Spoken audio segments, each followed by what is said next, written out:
Hey everybody, what's up and welcome back to today's video guys. And today guys, I'm going to go ahead and be showing you how to go ahead and set up your refund policies in your Etsy shop.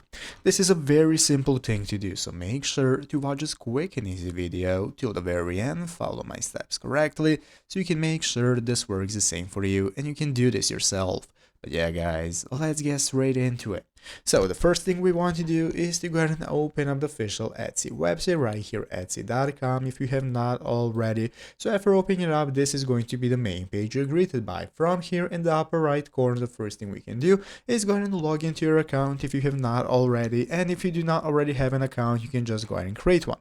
So after logging in, this is going to be the home page you're greeted by. From there in the upper right corner, we can get started with setting up our shop manager. If you do not already have a store set up, you're going to go ahead and be able to set it up from here. If you have one, you can just go ahead and access it directly, and from here you're going to go ahead and be able to manage your settings. So now let's go ahead and take a look at how to set up refund policies. So basically guys, as you can see on this official Etsy Help Center article on how to set up your shop policies, you're going to go to etsy.com and open up the shop manager exactly like I just showed you. From there you're going to select the settings option you're going to see within your menu, and from those settings you're going to choose policy settings. Your policies are going to have several sections and are separated into different tabs: returns and exchanges, cancellations, privacy, and fixed. You want to go ahead and access returns and exchanges, and from here you're going to go ahead and be able to manage your refund policies, when people can refund an item, how they can refund it, and so on. All of that is going to be available right there, and this is how you can get started setting it up.